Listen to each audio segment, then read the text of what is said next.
My name is John Walker, and I am a newly hired police officer in a small town in the interior of the United States. After months of intense training and a rigorous selection process, I was finally in the field, patrolling the deserted streets during the early morning hours. It was my first week on the job, and the adrenaline mixed with anxiety made my heart beat faster than I would like to admit. That particular night, the silence was almost deafening. The shops were closed, and the streets were illuminated only by the streetlights, casting long and scary shadows on the asphalt. The feeling of isolation was almost palpable, and I kept my eyes alert for any movement, no matter how small. Although I tried to concentrate, I couldn't shake the feeling that something was wrong, as if a dark premonition hung in the air. As I drove down the main street, something unexpected caught my attention. The lights at Maple's Delight Cafe were on. I found it strange right away, as I knew the cafe closed religiously at 10 at night, and it was now past midnight. I parked the patrol car in front of the establishment, turned off the engine, and got out of the car. The sound of my footsteps echoed on the sidewalk, breaking the silence of the early morning. I cautiously approached the glass door. The yellow light from inside contrasted with the darkness outside, creating an uncomfortable and disturbing glow. I peered through the glass but saw no one. The cafe seemed empty, but something was definitely out of place. My police instinct told me to investigate. I pushed the door, and to my surprise, it was unlocked. I entered, and a bell above the door chimed softly, announcing my presence. The place was immaculate, as if it had been recently cleaned. The tables were arranged, and the smell of fresh coffee still lingered in the air. I walked slowly, calling out for someone, but received no response. Then I heard a strange sound coming from the back of the cafe. It was a low, continuous sound, like heavy breathing. My senses sharpened, and I followed the sound to the kitchen. The feeling of being watched made my skin crawl, and my hand instinctively rested on the grip of the gun on my belt. In the kitchen, everything seemed in order, except for the sound, which was now louder. I approached a ventilation duct large enough for a person to enter. It was there that I realized the breathing was coming from inside the duct. "Hello?" I called out, but the only response was the continued heavy breathing. I knelt down and looked into the duct. The darkness was impenetrable, and I couldn't see anything. Fear began to creep into my mind, but I decided I needed to investigate further. I took a flashlight from my belt and illuminated the interior of the duct. There at the end, I glimpsed a silhouette. Someone was lying inside. "Are you okay? Do you need help?" I asked, trying to stay calm. The figure moved slightly but did not respond. The feeling of unease grew, and I felt that something was very wrong. I returned to the patrol car to get my radio and call for backup, but when I looked back at the cafe, I saw something that chilled my blood. The silhouette that had been in the duct was now at the door, watching me. I couldn't see its face, just the shadow of its figure against the light of the cafe. I drew my gun and aimed, ordering it not to move. In the blink of an eye, the figure disappeared. I re-entered the cafe, sweeping the place with my flashlight and gun in hand. Everything seemed normal, except for the growing sense that something evil was present. I checked every corner but found no one. The duct was empty, and the heavy breathing had ceased. I decided the best thing to do was to lock up the cafe and return to the station to report the incident.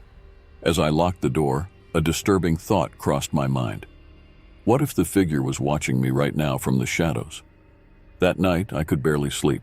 The incident at the cafe haunted me, and I couldn't shake the feeling that I was being watched. The next day, I returned to the cafe with my partner, Mike, for a more thorough investigation. We checked the security cameras, but strangely, all recordings from that night were corrupted. Mike tried to reassure me, saying it was probably a bum trying to hide, but something inside me knew it was more than that. From that night on, the feeling of being watched never left me. Wherever I went, I felt those invisible eyes following me, watching my every move. Months passed and other strange incidents began to occur in the town. People disappeared without a trace, and reports of strange sounds and shadowy figures increased. The small town, once peaceful, now lived under a cloud of fear. One night, while patrolling a deserted area near the cafe, I heard that heavy breathing again. This time it was louder and closer. I followed the sound to a narrow alley. The darkness was almost total, and my heart pounded uncontrollably. As I illuminated the alley with my flashlight, I saw the same silhouette as before, but now clearer. It was a human figure, of medium height, with eyes glowing a deep red. Fear paralyzed me for a moment, and before I could react, the figure rushed towards me. I fired my gun, but the figure vanished into thin air, like a mirage. The echo of the shots reverberated through the empty alley, and the heavy breathing ceased. I ran back to the patrol car, trying to understand what had happened. The feeling that something terrible was about to happen intensified. I decided I needed to discover the truth about the mysterious figure. I began investigating old town records, looking for any clues that could explain the strange events.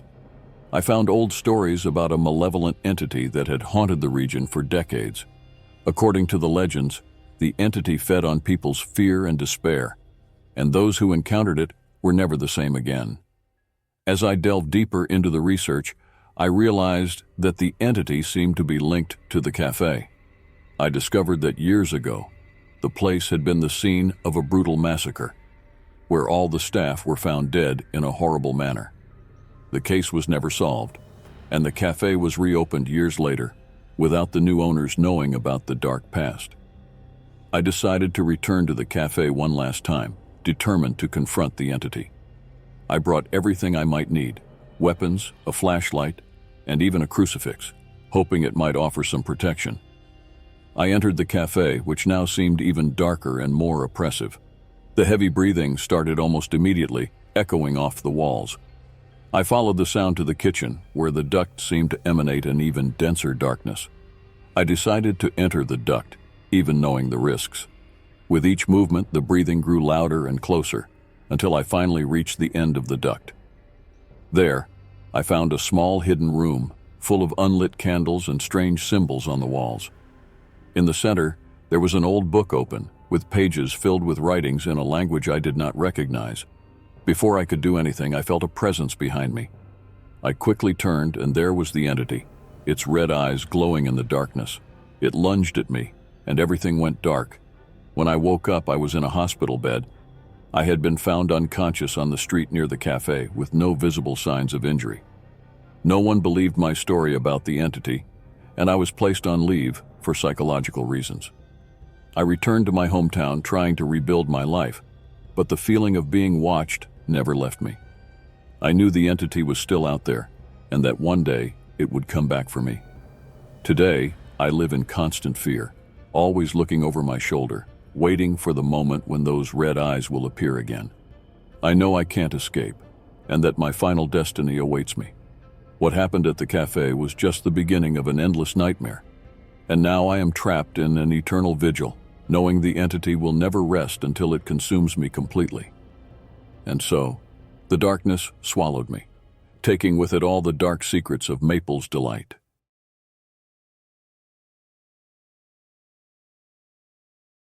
My name is Michael Johnson, and I work as a night shift gas station attendant at a remote gas station in northern Minnesota. During the winter, the place becomes especially desolate, with icy winds and snowstorms turning the landscape into a white and inhospitable sea. On this particular night, a furious snowstorm had begun, and I was alone in the small station office, battling boredom and cold. The snow fell in large, heavy flakes, quickly accumulating on the ground. The wind howled around the building, making the windows tremble. I was warm inside the office, but the feeling of isolation was almost overwhelming. The station was on a little-used highway, and during storms like that, it was rare to see a car pass by. Around 2 a.m, while looking out the window, something unexpected caught my attention. There was a car parked near the gas pumps, covered by a layer of freshly fallen snow. I found it strange because I hadn't heard or seen anyone arrive. I grabbed my flashlight and left the office, feeling the icy wind cut my face like sharp knives. I approached the car, an old black sedan, and knocked on the window, trying to see if there was anyone inside. The accumulated snow made it difficult to see, but it seemed empty. I checked the doors and realized they were unlocked. I looked inside and confirmed that no one was there. The engine was cold, indicating the car had been there for a while. My curiosity increased when I noticed footprints in the snow, leading from the car to the station building. The footprints were large and well-defined, suggesting that whoever made them was wearing heavy boots. I decided to follow the tracks, though a sense of unease began to grow inside me. The footprints led me to the back door of the station's storeroom. I slowly opened the door and entered, the flashlight illuminating the dark and dusty interior. The storeroom was a cold and claustrophobic space, full of shelves with supplies and tools. The sound of the wind was muffled inside, creating an unsettling atmosphere. As I advanced through the storeroom, the flashlight revealed something that made me stop. At the back of the room, near a shelf of old tires, stood a large, bearded man. He was standing, looking directly at me with eyes that shone in the darkness. He wore a heavy coat and boots, and his face was a mask of coldness and determination. "Hello? Do you need help?" My voice echoed through the storeroom, sounding weaker than I intended. The man did not respond, just continued to stare at me. I took a step forward, trying to appear more confident than I felt. "Are you okay? What are you doing here?" I insisted. But again, no response. Suddenly, in the blink of an eye, the man disappeared. A chill ran down my spine, and I began to sweep the storeroom with the flashlight, looking for any sign of him. How could he have vanished so quickly? The storeroom had only one entrance, and I was blocking it. I felt fear turn into panic as I checked every corner of the storeroom, but there was no sign of the man. I returned to the office, trying to rationalize what had just happened. Maybe I had imagined it all? The snowstorm and isolation could be messing with my head. I spent the rest of the night on alert, waiting for the man to appear again, but nothing happened. When my shift finally ended, I reported the incident to my supervisor, who promised to check the security cameras. However, when we looked at the recordings, all the images were blurred and indistinguishable, as if something or someone had interfered. In the days that followed, I couldn't get that mysterious figure out of my mind. Every night at work became a test of courage, and I found myself looking into the darkness of the storeroom, expecting to see those glowing eyes again. Talking to colleagues, I discovered that I was not the only one to have strange experiences at the station during snowstorms. There were stories of sightings and unexplained events that had haunted the place for years. A month after the incident, another snowstorm hit the region. I was on duty again, and the feeling of unease returned with full force. Around 2 a.m, the sound of footsteps in the snow made me look out the window. There he was, the bearded man, standing near the gas pumps, watching me. I decided to confront him once and for all. I grabbed my flashlight and went out into the cutting cold. As I approached, he turned and started walking towards the storeroom. I followed his footprints, my breath becoming visible in the icy air. When I entered the storeroom, he was there again, in the same place as before. This time he spoke. His voice was low and hoarse, like the sound of dry leaves being crushed. "You shouldn't be here," he said. "This place is not safe." "Who are you?" I asked, my voice trembling. "What do you want?" He did not respond directly. Instead, he told a story. Years ago, he was a truck driver who frequently stopped at that station during his trips. One winter night, during a snowstorm, he found a wounded woman in the storeroom. She begged for help, saying something was chasing her. He tried to help her, but a shadowy figure appeared and took the woman before his eyes. Since then, he had been trapped between this world and the next, trying to warn and protect the unwary. "You can't escape," he murmured. "They are always watching." Before I could react, he disappeared again, leaving me alone in the storeroom. I returned to the office, the weight of his story crushing my mind. The feeling of being watched never left me, and I began to notice strange things around me, shadows moving in the corners of my vision, whispers in the wind. I told my experience to a close friend, who suggested I seek spiritual help. I visited a local priest who listened to my story seriously and gave me a blessing, along with a protective amulet. Though it helped calm my fear momentarily, the feeling of unease persisted. Time passed, and the snowstorms continued. Every time the wind howled and the snow fell heavily, I knew he was around, watching and waiting. However, I never saw the bearded man directly again. His footprints occasionally appeared around the station, but he never materialized before me again. Eventually, I could no longer bear the pressure and requested a transfer to a station in a less isolated area. Although the move brought some relief, the experience left me scarred forever. To this day, I avoid lonely places during snowstorms, fearing that invisible eyes are following me, waiting for the right moment to take me too. The truth is that some horror stories never have a definitive end. They remain like shadows in the corners of our minds, ready to resurface at any moment. And so, I live my life, always on alert, knowing that the past can come back at any time to haunt me.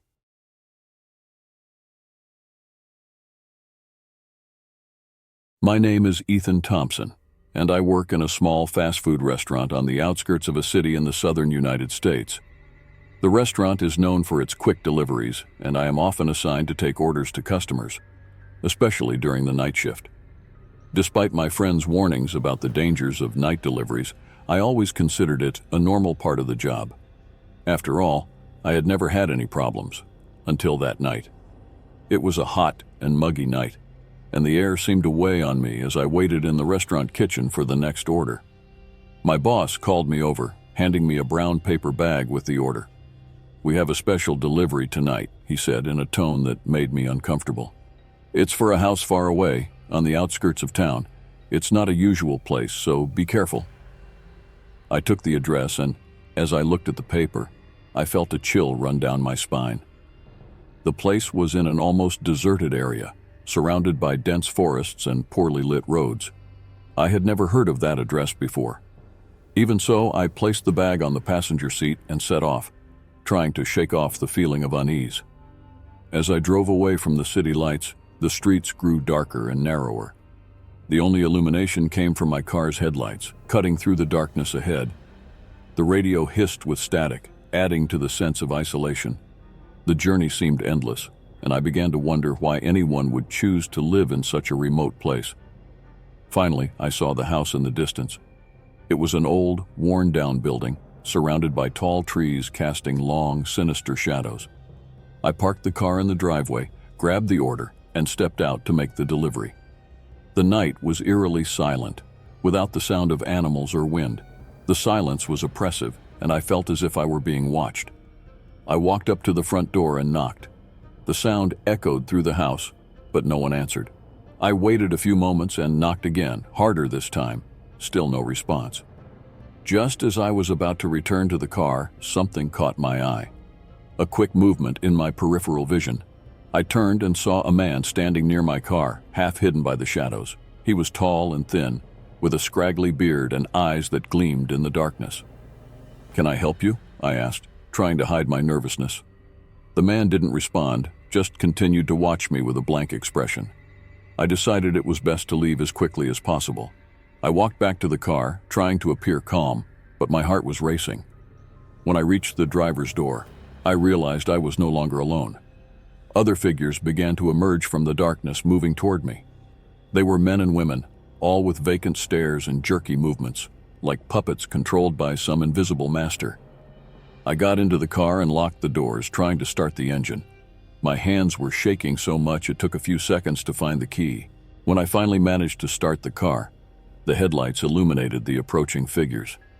Their faces were pale and distorted, with sinister smiles that seemed to stretch beyond normal. Their eyes, fixed on me, shone with a malevolence I had never seen before. The car wouldn't move. The wheels spun futilely in the loose dirt, while the figures got closer and closer. I began to panic, pressing the accelerator harder. Finally, the car gained traction and shot forward, away from the figures. I looked in the rearview mirror and saw that they weren't running, but walking slowly, as if they knew I couldn't escape. I drove at high speed along the winding road, trying to stay calm. Fear was like a physical presence, squeezing my chest and clouding my thoughts. The radio, which had been on static, began to emit a low, distorted voice, whispering incomprehensible words. I turned off the radio, but the whispering continued, echoing inside my head. After a few miles, I saw a light in the distance. It was a small wooden cabin with a faint light on the porch. With no other option, I decided to stop and ask for help. I parked the car and ran to the door, knocking desperately. An elderly lady opened the door, looking at me with curiosity and concern. "Please, I need help," I said, my voice trembling. "Something is following me." She let me in and closed the door behind me. The cabin was small and cozy, but I couldn't relax. I quickly explained what had happened, hoping she would believe me. To my surprise, she nodded slowly, as if she knew exactly what I was talking about. "You encountered the specters," she said, her voice filled with sadness. "They are lost souls, trapped between this world and the next. That house where you delivered the order is a portal to their domain." My heart sank. "What do I do? How can I escape?" She sighed, looking out the window with a grim expression. "You can't fully escape. They have already marked you, but I can help you buy some time." The lady began to prepare a mixture of herbs and recite words in an ancient language. She gave me an amulet made of bones and red threads, saying it would protect me temporarily. "Go now, and don't stop until you reach the city, and never, ever look back." I thanked her and ran out of the cabin, clutching the amulet in my hand. I got into the car and continued driving, fear propelling me forward. The figures were still there, emerging from the shadows, but they kept a greater distance, as if they feared the amulet. I managed to reach the city just before dawn, exhausted and shaken. I reported the incident to the police, but they found nothing at the house. There was no car, no footprints, no sign of the figures. It was as if it had all been a nightmare. However, I knew the truth. I knew the specters were still out there, waiting patiently. Since that night, the feeling of being watched has never left me. I constantly look over my shoulder, expecting to see those pale faces and shining eyes following me. Now, I live in constant fear, knowing that my escape was only temporary. The amulet the lady gave me is always with me, but I know its power won't last forever. One day the specters will come back for me, and there will be nowhere to run. All I can do is wait, always vigilant, and pray that the inevitable takes as long as possible. Because when they finally catch up to me, I know I will be taken to the same dark fate as all those who dared to cross their path. And in the silence of the night, I hear their whispers, reminding me that the darkness is always lurking, waiting to claim what is theirs.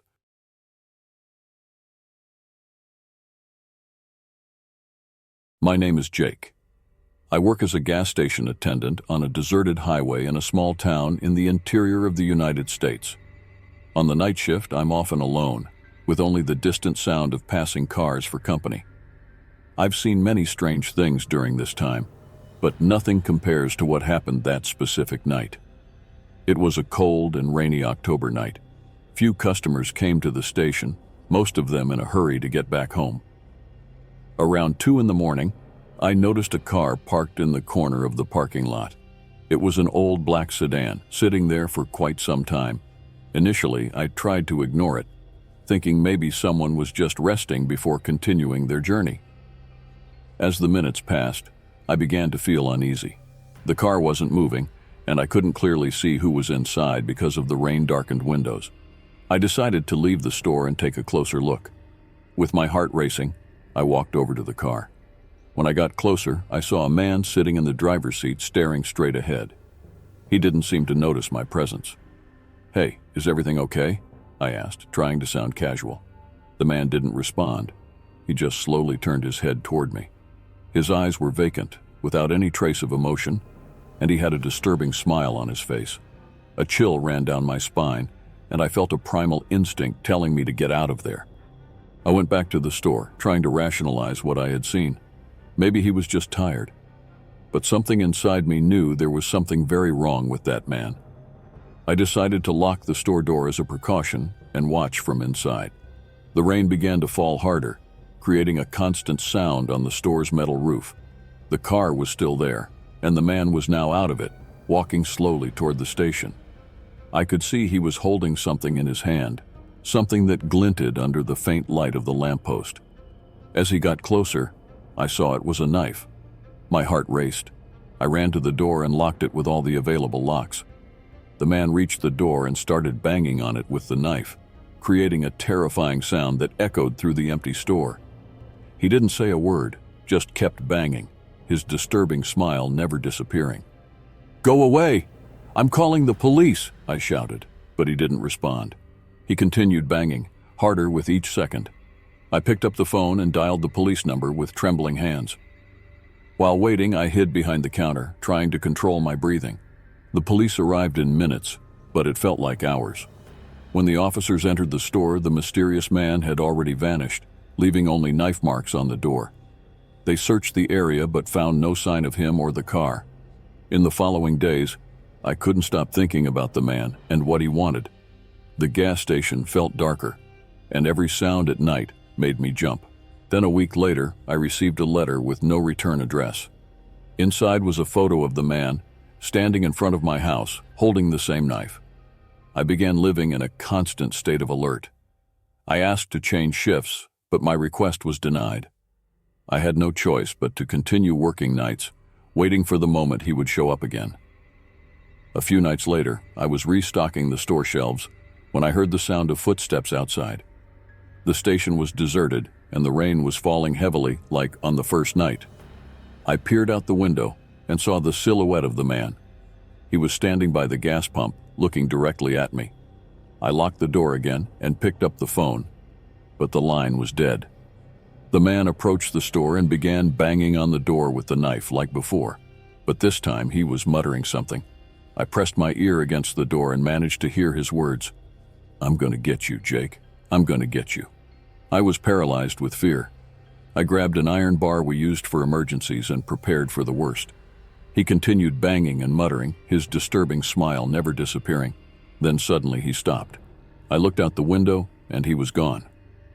I waited a few minutes before coming out from behind the counter. When I thought it was safe, I went to check the area around the station. Everything seemed normal, except for a new knife mark on the door. I felt a knot in my stomach knowing he was playing with me. The following days were tormenting. Every customer who entered the store made me jump. Every car that stopped at the station made me break out in a cold sweat. I couldn't sleep properly, always waking up with nightmares of the man with the knife. Then, on a particularly quiet night, I heard the sound of footsteps again. This time the footsteps were inside the store. I came out from my hiding place and saw the man standing in the aisle, looking directly at me. The front door was locked, but he was inside. "How did you get in here?" I asked, my voice trembling. He didn't respond. He just smiled and started walking toward me, the knife glinting under the fluorescent light. I ran to the back of the store, trying to find an exit, but he was fast. I felt the knife slash my skin as he caught up to me. I fell to the ground, clutching the wound on my arm. He approached, crouching beside me.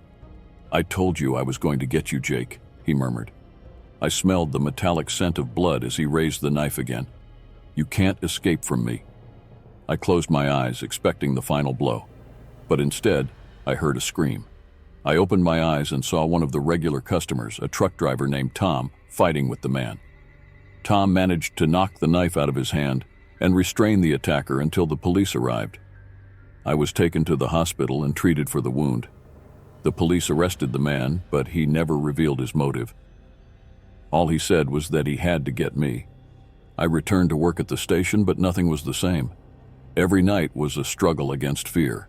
The store door now had several locks, and I kept the iron bar always nearby. But even with all the precautions, I knew the fear of encountering the man again would never leave me.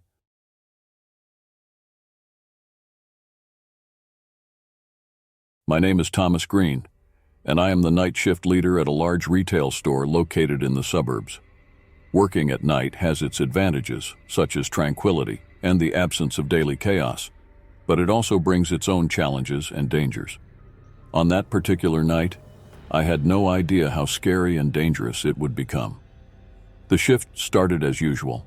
I did my initial round of the store, making sure everything was in order. The store was empty except for a few employees working on restocking shelves and cleaning the aisles. The silence was broken only by the sound of vacuum cleaners and the occasional beep of cash registers being tested. Shortly after midnight, while reviewing some reports in the office, I heard a strange noise coming from the main entrance. I got up and went to the glass doors to see what was happening. The sight that awaited me made my heart race. A man was banging on the door, staring inside with a disturbing look. He was tall, thin, with disheveled hair and a thick, dirty beard. His eyes were wide open, almost unblinking, and his expression was one of intense disturbance. "Hey, you there! The store is closed. Come back tomorrow," I shouted, trying to sound authoritative. The man did not respond. He just kept banging on the door harder and harder. His persistence began to make me nervous. I called internal security, but the only response I got was static. The security cameras only showed the man at the door, but the audio system seemed to be malfunctioning. I decided that the best thing to do was to ignore him, hoping he would get tired and leave. I returned to the office, but the sound of the banging didn't stop. I went to talk to the employees, alerting them about the strange man and asking them to stay alert. The tension in the air was palpable, and everyone was uneasy. About an hour later, the banging stopped. I felt a momentary relief, thinking he had finally left. However, when I went to check the cameras again, I noticed something even more disturbing. The man was no longer at the door, but inside the store. I couldn't understand how he had entered, as all the doors were locked and there were no signs of forced entry. The image of the man wandering through the store's aisles, illuminated by the cold white lights, was terrifying. He seemed to be looking for something, or someone. I decided I needed to act quickly. I grabbed my phone and tried to call the police, but there was no signal. The feeling of isolation intensified, and I knew we were alone in that situation. I gathered the employees in the office and explained the situation. We decided that the best option was to hide until the morning shift arrived, when more people would be present and it would be safer to leave. I locked the office door and turned off the lights, hoping the man would not find us. Time passed slowly, each minute feeling like an eternity. We heard footsteps echoing through the aisles, approaching and then moving away as the man wandered through the store. The sound of objects being knocked over and shelves being rummaged through increased our anxiety. Every noise made our hearts race, fearing he might find our hiding spot. Finally, the footsteps stopped in front of the office. I held my breath, listening as he tried to open the door. The ensuing silence was deafening, and then, suddenly, the doorknob began to turn slowly. Everyone in the office was petrified with fear. I looked around, searching for an emergency exit, but there was none. The door opened with a creak, and the man's shadowy figure appeared in the entrance. His expression was even more disturbing up close, with a twisted smile that revealed yellow, crooked teeth. He entered the office looking directly at me. "I know you are here," he murmured, his voice hoarse and sinister. In a desperate act, I grabbed a fire extinguisher and ran towards him, trying to push him away. I managed to hit him in the chest, causing him to stagger back. "Run!" I shouted to the employees, and we all dashed out into the hallway. We ran through the dark aisles, trying to find an exit. The man was right behind us, moving with frightening speed. We managed to reach the warehouse where there was an emergency exit. We opened the door and ran into the cold night, the icy air filling our lungs as we sprinted to the parking lot. The man did not follow us outside, but the fear that he might be watching us from somewhere in the darkness was paralyzing. We got into our cars and left the store as quickly as possible, driving to the nearest police station to report the incident. The police returned to the store but found no sign of the man. There were no signs of forced entry, and all the doors were intact. It was as if he had never been there, except for the knocked-over objects and the terror etched in our memories. Since that night, nothing has been the same for me. Returning to work was difficult, and the feeling of being watched never left me.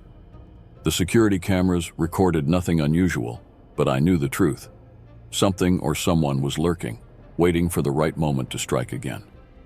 Nightmares became frequent, and I avoided being alone in the store at night. The constant fear that the man would return, that he was hiding in the shadows, consumed my thoughts. The nocturnal life at the retail store, once monotonous and predictable, turned into a survival game. Today, I work during the day, avoiding the darkness and the memories of that night. but I know that the fear never completely goes away. It remains latent, ready to emerge at the slightest provocation. And on the darkest nights, when the wind howls and the store seems haunted, I feel his presence again, like a shadow that never disappears. The experience taught me that there are things we cannot explain, forces that operate in the shadows, waiting to catch us off guard. And although I try to move on, the memory of that night remains etched in my mind, a constant reminder that true terror can be just a knock on the door away.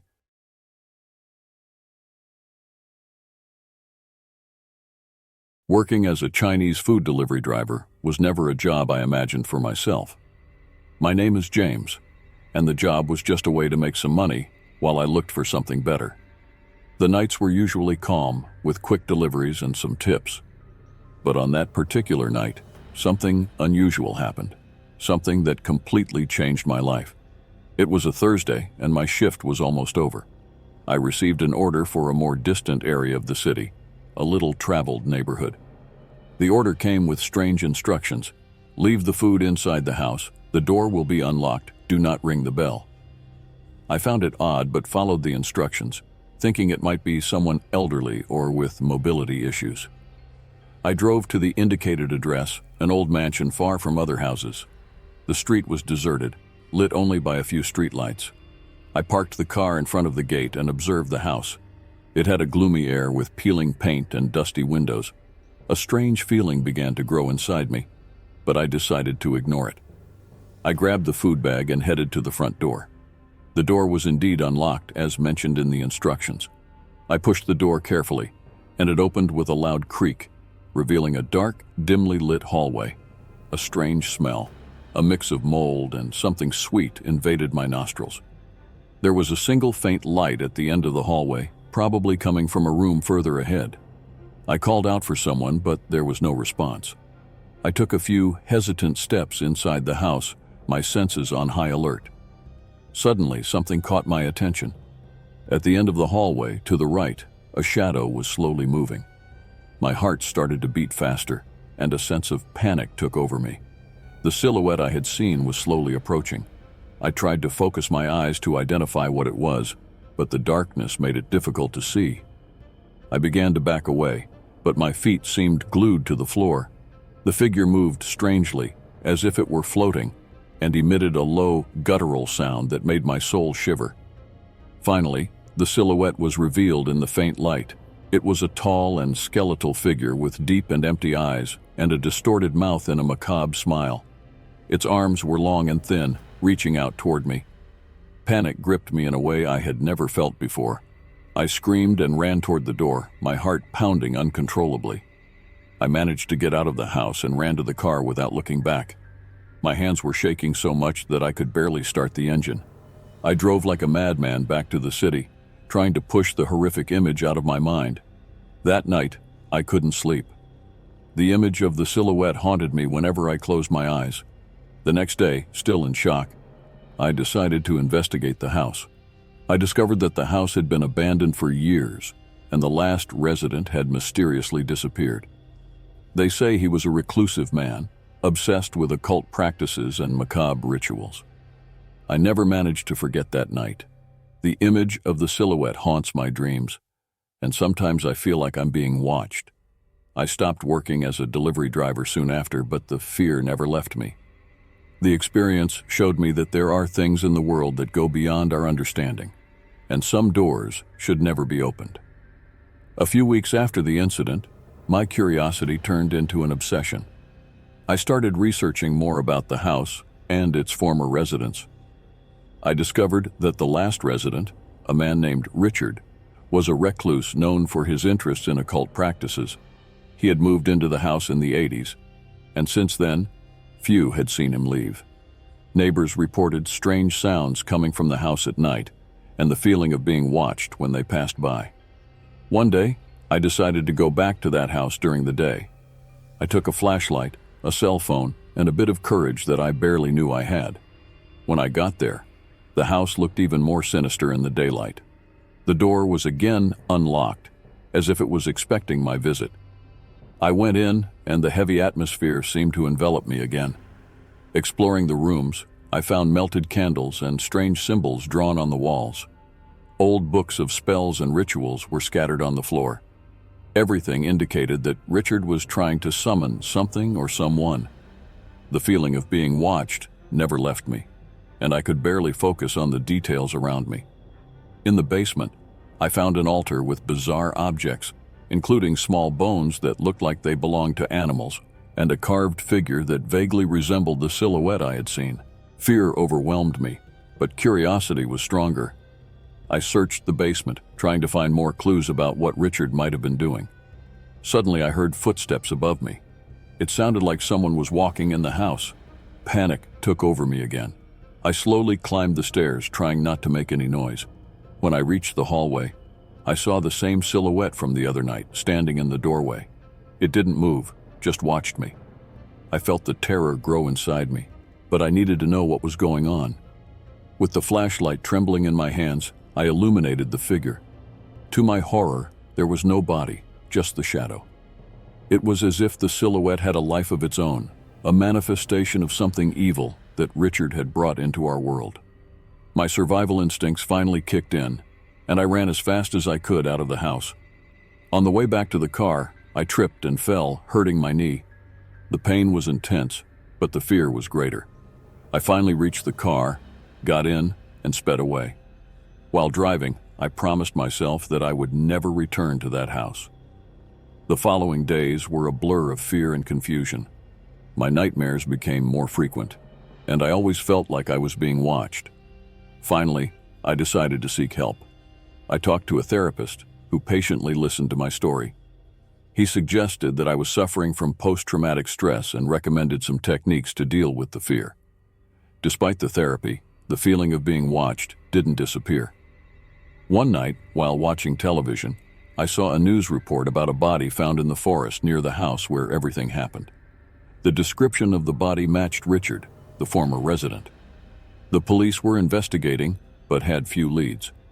My curiosity, mixed with fear, led me to contact a private detective named David, who agreed to help me investigate the case. We spent weeks searching for information about Richard and his occult practices. We discovered that he was part of a secret group that practiced ancient rituals, trying to summon entities from other dimensions. One of the most disturbing discoveries was a diary of Richard's, which we found hidden in a false bottom of one of the house's furniture. The diary was filled with notes about rituals and summons. In one of the last entries, Richard mentioned that he was very close to achieving what he wanted, bringing a powerful entity into our world. However, something went wrong. The last entry in the diary was confused and seemed written in a state of panic. He talked about an entity he couldn't control, something that had gotten out of his control and was now trapped between worlds. Reading the diary only increased my fear, and my conviction that the silhouette I saw was this entity. I started having panic attacks and began avoiding going out at night. Even so, I couldn't disconnect from the investigation. I needed to fully understand what had happened to find some peace. David, the detective, suggested we look for more members of Richard's secret group. We located some, but most were reluctant to talk. Finally, we found a woman named Sarah, who agreed to meet us in a discreet cafe. Sarah told us that Richard was a fanatic member of the group, always seeking ways to amplify his powers. She confirmed that he was trying to summon an ancient entity, but the group expelled him for considering his practices too dangerous. According to her, the entity he summoned was a force of pure evil, something that should never be brought into our world. This revelation was enough to convince me that I needed to end this story once and for all. With Sarah and David's help, we returned to the house to perform a banishment ritual. The idea of returning to that place terrified me, but I knew it was necessary. When we arrived at the house, the heavy atmosphere seemed even more intense. Sarah prepared the materials for the ritual, while David and I made sure everything was in order. When the ritual began, the house seemed to come to life. The walls shook, and a cold wind swept through the corridors. At the height of the ritual, the silhouette appeared again. This time, however, it seemed weakened, as if the ritual was working. Sarah recited ancient words while the figure writhed and emitted an agonizing sound.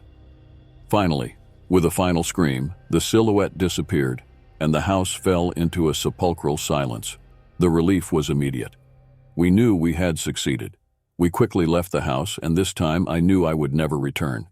The experience left me marked forever, but at least the terror seemed to be over. I never told anyone besides Sarah and David what really happened in that house. Some things are better left in the past, and some doors should never be opened.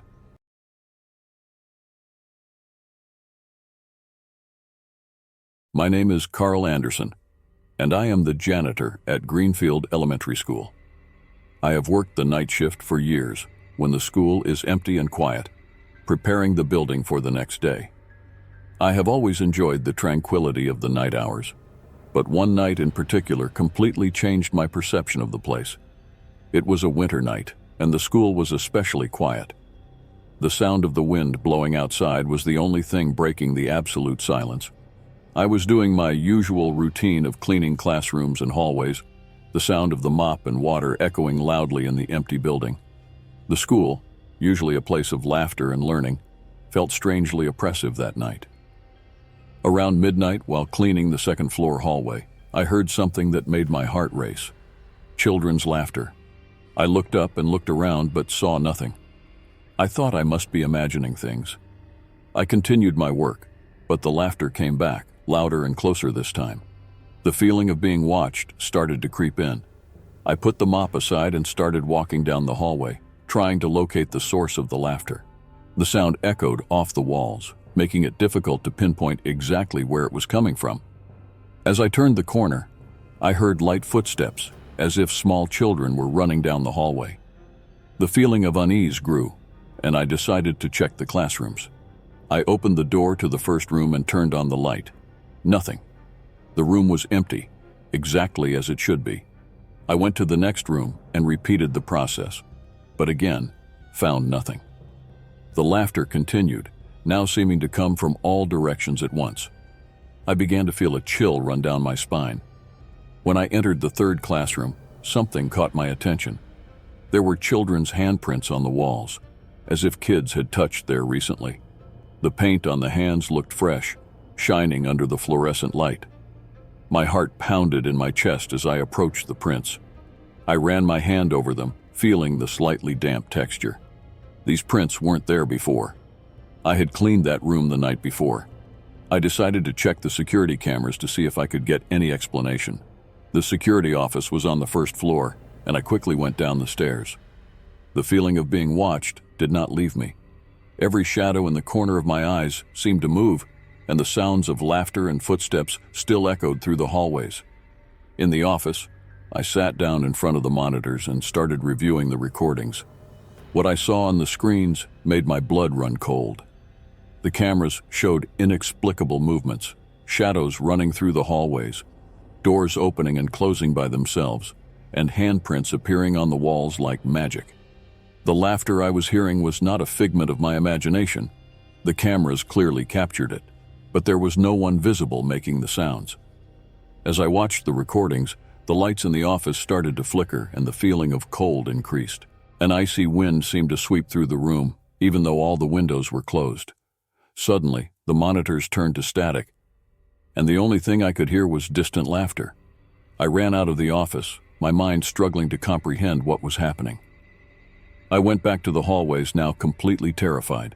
The laughter and footsteps grew louder, as if the invisible children were all around me. I felt a light touch on my shoulder and turned quickly, but there was no one there. Panic overwhelmed me, and I started running through the hallways, trying to find an exit. When I reached the gym, the lights were flickering violently. In the middle of the court, I saw something that paralyzed me. There was a group of children, or at least their shadows, running and playing as if it were a normal recess. Their laughter was loud and clear, but their figures were only shadows, with no visible bodies. I tried to leave the gym, but the door was locked. I banged and pushed, but it wouldn't budge. The shadows of the children began to approach, their laughter turning into something more sinister and distorted. Despair completely took over me. I closed my eyes and began to pray, hoping it would all end. When I opened my eyes again, the gym was empty.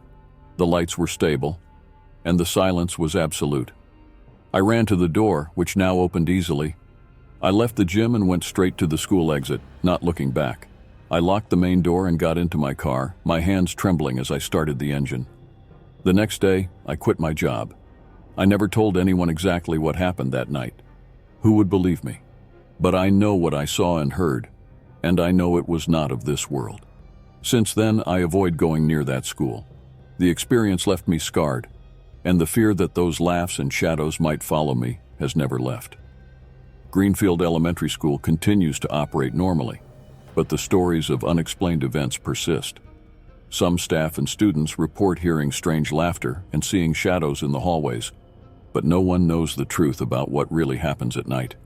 For me, that night was an encounter with the inexplicable, a reminder that there are things beyond our understanding, hidden in the shadows and whispering through the walls. And while the world moves on, I live with the certainty that not everything that lurks in the dark is harmless. The darkness holds secrets, and some of them are truly terrifying.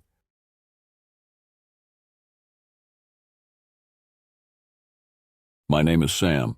I work as a nurse in a rural hospital located in a small, isolated town. On the night shift, I am responsible for taking care of patients and ensuring that everything goes smoothly. However, recently, strange things have started to happen. It all began after the death of an elderly patient named Mr. Johnson.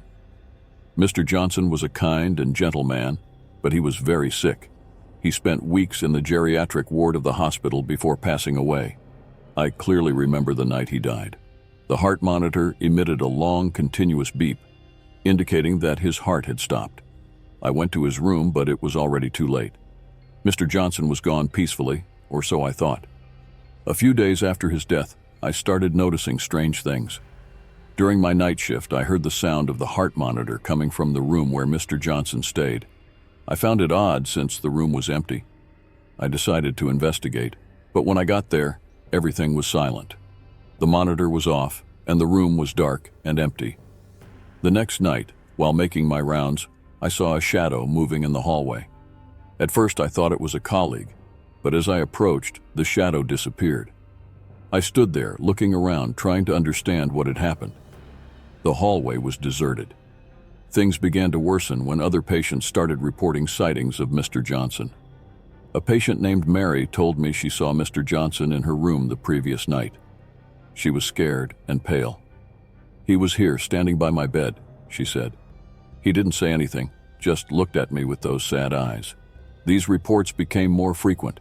More and more patients claimed to have seen Mr. Johnson during the night. They described the same figure, an elderly man with a sad look, wandering the hallways or standing by their beds. Some even said he tried to speak, but they couldn't understand his words. The tension in the hospital increased each night. The night shift staff became nervous, and some even requested to switch shifts. I was determined to find out what was going on. I decided that the next time I heard or saw something, I wouldn't run. I would see it through. The next night, while making my rounds, I again heard the sound of the heart monitor. It was the same room as Mr. Johnson's. I took a deep breath and walked there. When I entered the room, I saw the figure of Mr. Johnson standing by the bed. My heart raced, but I didn't move. "Mr. Johnson?" I called out, my voice trembling. The figure slowly turned to me. His sad eyes met mine, and for a moment I felt a wave of sadness and despair. Then, he disappeared. I stood there trying to process what I had just seen. I couldn't deny it. It was real. I went back to the nursing station and started reviewing Mr. Johnson's records. I wanted to understand why he was still here. I found out that he had no family, no one to visit him. He died alone, with no one by his side. Maybe this explained why he was still wandering the hospital. That same night, I heard the heart monitor again, but this time, it was coming from a different room. I ran there and saw Mr. Johnson's figure again. This time, he seemed more solid, more real. "What do you want?" I asked, my voice echoing in the empty room. He didn't respond, but gestured towards the bed. I looked where he pointed and saw something I hadn't noticed before. Under the bed, there was an old photograph. I picked up the photo and saw it was of Mr. Johnson when he was young, next to a woman. On the back, there was a message: Forever together, Emily. I went back to my station and started researching the woman in the photo. I discovered that Emily was Mr. Johnson's wife, who had passed away many years ago. They had no children and lived alone. I realized that Mr. Johnson was stuck in the hospital because he was still looking for his beloved wife. I decided I needed to help Mr. Johnson find peace. The next night, I went to the room where he always appeared. I placed the photo on the bed and waited. It didn't take long for him to appear. When he saw the photo, a look of peace came over his face. He looked at me, and then he disappeared for the last time. After that night, the apparitions ceased. The patients stopped reporting sightings of Mr. Johnson, and the hospital returned to normal.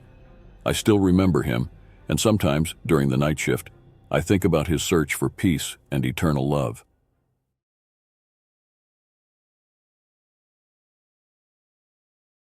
My name is Jake Parker, and I am a night receptionist at the Hollowbrook Hotel, an old and elegant hotel located in the heart of a small town.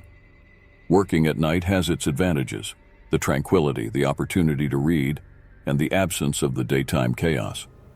But it also brings an air of mystery, especially in such an old building full of history like the Hollowbrook. On that particular night, everything started as usual. It was a cold and silent night, and I was at the front desk, reviewing reservations and records. Most guests were in their rooms, and the lobby was empty. The sound of the wind outside was the only thing breaking the absolute silence. I enjoyed this calm, an opportunity to reflect and relax. Around midnight, the reception phone rang, interrupting my thoughts. I picked up the phone, expecting it to be a guest needing something. "Reception, how can I help you?" I said, trying to sound professional despite the boredom. On the other end of the line, I heard only static for a few seconds. Then a faint and distorted voice spoke. "Is everything okay? Can you help me?" The connection was terrible, and I could barely understand. "Sorry, who is speaking? How can I help?" I asked again, but the line went dead. I checked the caller ID and saw that the call was coming from room 404. I looked in the system and saw that room 404 was registered as vacant. This intrigued me. Maybe it was a system error, I thought. I decided to go up to check, just in case. I took the master key and went up by the elevator to the 4th floor. The hallway was dimly lit, and the silence was oppressive. I reached the door of room 404 and knocked, hoping someone would answer. Nothing. I used the master key and opened the door, entering cautiously. The room was dark, but the light from the hallway illuminated enough for me to see that it was empty. Or at least, it should be. The bed was unmade, as if someone had just left it. There was an open suitcase in the corner, clothes scattered on the floor, and clear signs that someone had been there recently. I went to the phone in the room and checked, but it was disconnected. This made no sense. I went back down to the reception, trying to rationalize what I had seen. Maybe a guest had been registered incorrectly, or maybe it was some kind of prank. But as the night went on, the calls became more frequent and disturbing. With each call, the voice became clearer, but also more desperate. "You need to help me," the voice said. "I'm trapped here. They are coming." The static on the line made everything even more sinister, and every time I asked who was speaking, the call dropped. I decided to investigate the history of room 404. I went through the hotel's old records, looking for any clues that might explain the mysterious calls. I discovered that many years ago, a guest had mysteriously disappeared in that room. His name was Robert Miller, a businessman who was in town for a conference. He was never found, and the case was filed as an unexplained disappearance. The night dragged on slowly, and the calls kept coming, each one more disturbing than the last. I was becoming increasingly nervous, feeling that something terrible was about to happen. I decided to return to room 404 for a more detailed inspection. I went up again, feeling a chill down my spine as I walked down the hallway. I opened the door to room 404, hoping to find something that could clarify the mystery. The room was exactly as I had left it, messy and empty. But this time I noticed something I hadn't seen before. On the bathroom mirror, there was a message written with what seemed to be blood. "Help me. Fear took hold of me, but I knew I had to continue. I searched every corner of the room, looking for anything that could explain what was happening. When I bent down to look under the bed, I found an old and dusty diary. It was Robert Miller's diary. I started reading the yellowed pages, and the story that unfolded before me was terrifying. Miller had felt a dark presence in the room from the moment he checked in. He wrote about hearing voices and footsteps at night, feeling watched, and waking up with scratch marks on his body. In the last pages, the writing became frantic and illegible, describing an indescribable terror before abruptly stopping. When I finished reading, the room phone rang. I answered with a trembling hand, knowing I would hear the same disturbing voice. "You found my diary," the voice said. "Now you know the truth. They won't let you go." The line went dead, and suddenly I felt a presence in the room. I looked around but saw nothing. The temperature seemed to have dropped drastically, and my own breath came out in white clouds. I heard footsteps behind me and turned quickly, but there was no one there. Fear turned to panic, and I ran to the door, trying to get out of the room. But the door wouldn't open. It was locked from the inside. I began banging on the door, shouting for help, but I knew no one would hear me. The walls seemed to close in around me, and the laughter and whispers of invisible voices filled the air. I felt invisible hands grabbing me, pulling me back. My screams echoed down the hallway, but there was no escape. Suddenly the door opened, and I fell out of the room, terrified and gasping for breath. The hallway was empty, and the temperature returned to normal. I got up and ran back to the reception, my hands shaking as I picked up the phone to call the police. They arrived quickly, but found nothing in room 404. The message on the mirror had disappeared, and Robert Miller's diary was also gone. The officers looked at me with skepticism, but I knew what I had experienced.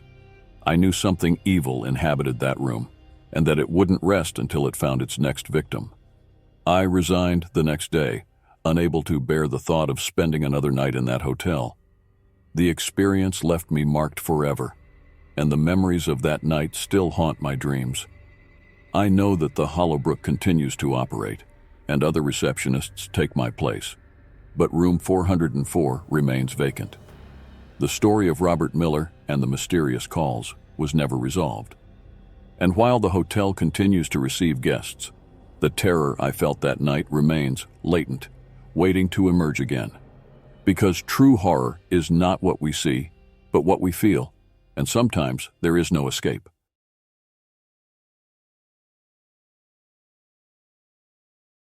My name is Jack.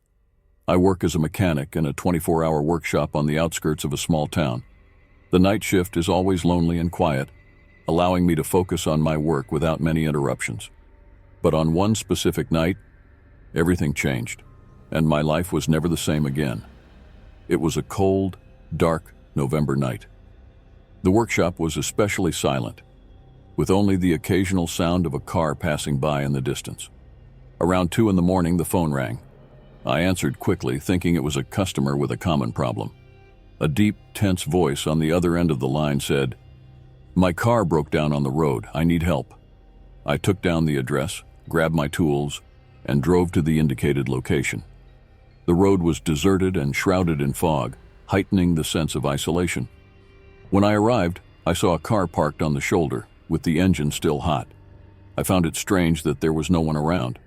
I got out of my truck and approached the car, an old black sedan. I looked around, expecting to see the car's owner appear, but there was no sign of anyone. I decided it was best to start working. I opened the hood and began examining the engine. It seemed like a simple overheating problem. As I worked, I started hearing strange sounds coming from the trunk. I stopped and looked around but saw nothing but the thick fog. I went back to my work, but the sounds continued, louder this time. They sounded like muffled groans, as if someone were trapped inside. With my heart racing, I went to the trunk and opened it. Inside, I found only a few old tools and an old radio. It seemed odd, but before I could close the trunk, the radio turned on by itself. Static filled the air, followed by a weak, desperate voice saying, "Help, please help." I was paralyzed with fear.